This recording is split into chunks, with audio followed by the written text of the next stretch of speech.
Nindot kayo kita mag-exercise, makapuso sanglit, makapalig-on kini sa atong immune system.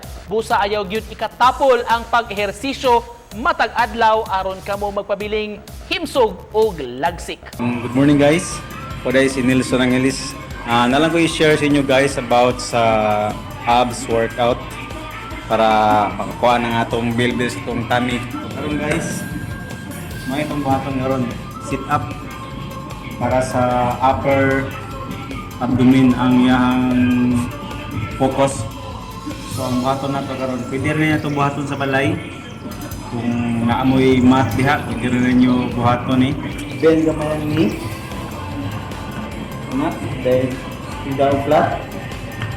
Yan. So atong kamot diri lang dire sa tong kilid tong head. Then up a little. 1.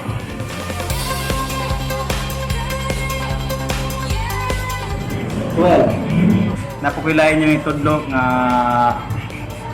ang focus na pud niya kay lower abdomen. Lay down. Then ibutang imong kamot diri sa ilawom sa imong lubot. Then straight ang legs. Then dili nimo i-down ang legs ha, o imong tiil. So nakahanging na siya kamay. Then up. 1.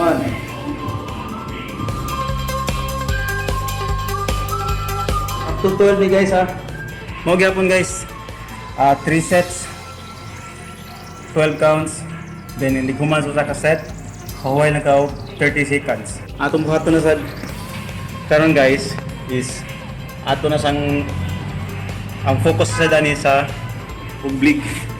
So there is kilid sa atong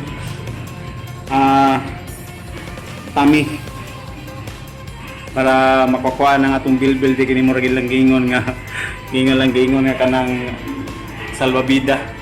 Kung namoy mineral water sa inyo guys, mineral water, pwede rin niyo gamiton ang mineral water. Imurang gunitan or nakay mineral water, imura siyang gunitan. I-X nimo ang legs like that, X.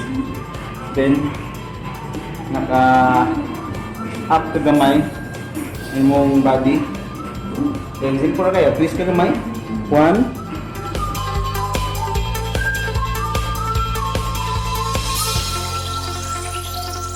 Mao to siya ay